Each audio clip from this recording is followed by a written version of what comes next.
akufuna sese man pfuna valungu. ngikufuna yini sesela Kuna ya mhaka leyi ni vona ku ntirho wo ze wu chaya munhu la nga vonakali swi loko munhu ta ya xikolweni. exikolweni yi twe mani mhaka leyi Ni mi twini lani mi koho ni ka mi vula siku leriya. wa ni hlamarisa loko i bakanya khasango ro famba nkarhi lowa Ni vona ku ntirho wo ze yi chaya ntirho hi munhu wo ka nga vonakali.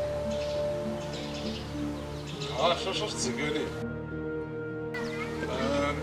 nkarhi wun'wanyana yi ta fika loko swo tsandza a nga fiki swi ta vula ku no swi ta va swi tsandzeni loko wo fika mulungu a nga si fika swi vula ku no ntirho wa yoho ta va wu ri right a nga si fika sweswi ni byela mhani ku na famba na thewukela ne a ni wa ba makarata a nga la ku ni vona eku byela ku ni fambeni ni entirhweni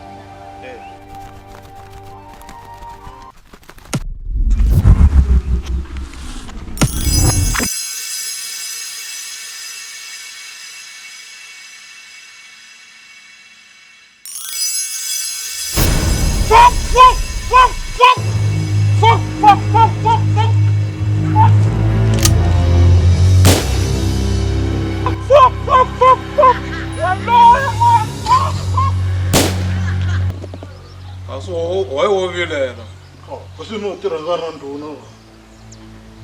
sweswo a swi lavi wena Ku phala ku tirhi munhu ku tirhi maphepha ku tirha munhu. swi lava ku ya xikolweni tirha maphepha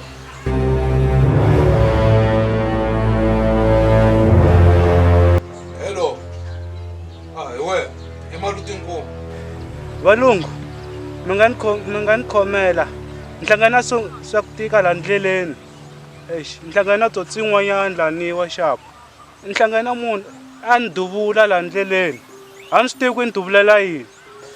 alright mulungu a nga si fika endla ku no i hatlise i fika loko ze a fika mulungu a tiva leswaku i vhetiwa i rivala kunene Valungu, mo ni nyika 2 minutes ni ta fika kwalani.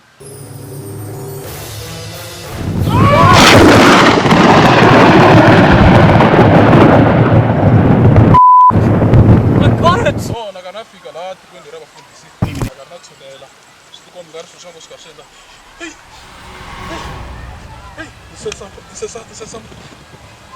isesa moya wo biha an evil spirit no tavuya ka n'we vafundhisi ni sensa moya wo biha an evil spirit se ni twana na misisaveni yi tlakuka hi ndlela yin'wana ya xiyimo xa le henhla ku na moya wo biha ndhawu leyi Jesus!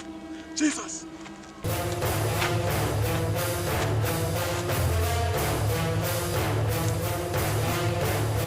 Jesus Christ! Jesus Christ! Jesus Christ! Toka hi vito ra hosi ya Yesu Kriste wa Nazareth. Toka moya wo biha a wu hangalaka ku famba na wena na ku katekisa hi vito ra hosi ya Yesu Kriste. I yima i tiya i famba moya wo biha u nga ha ku khumbi na siku na rin'we na wu lerisa ku famba laha hi vito ra hosi ya Yesu Kriste. Hi wena manje. Malutinkulu, huma kwini fana no mala gange ra.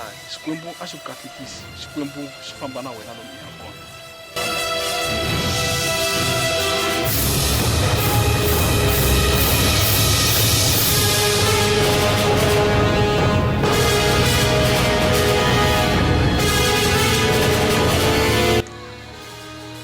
Musa nga fikana. kasi wayi we nga ku hi na problem Ka mi lava ntirho n'wamusi wa mfana lowu talele ku huwa. a hi problem ya mina mulungu te hi lava maphepha wo yimi tata byela mulungu musi wa xi tiva xilungu A ni xi tivi. Hi loko mi ta ni vulavulela. Tola ni rhangela vanhu va ku tala laha mara ri tirha lani mara ku nga ri na xilungu se n'we mi lava ku ni byela xilungu. ya no na swi vona swa ku serious ni ta endla ku no ni foyinela mulungu ni n'wi tivisa hi mhaka hello boss he's not here okay replace him with Cesar Malutinkulu is here sorry boss he's coming no mistake boss Malutinkulu is here danke boss okay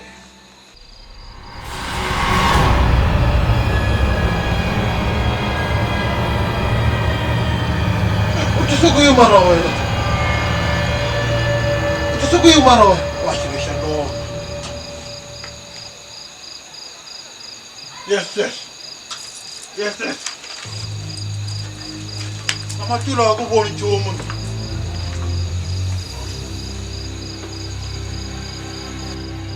Lo yena zona makana yena.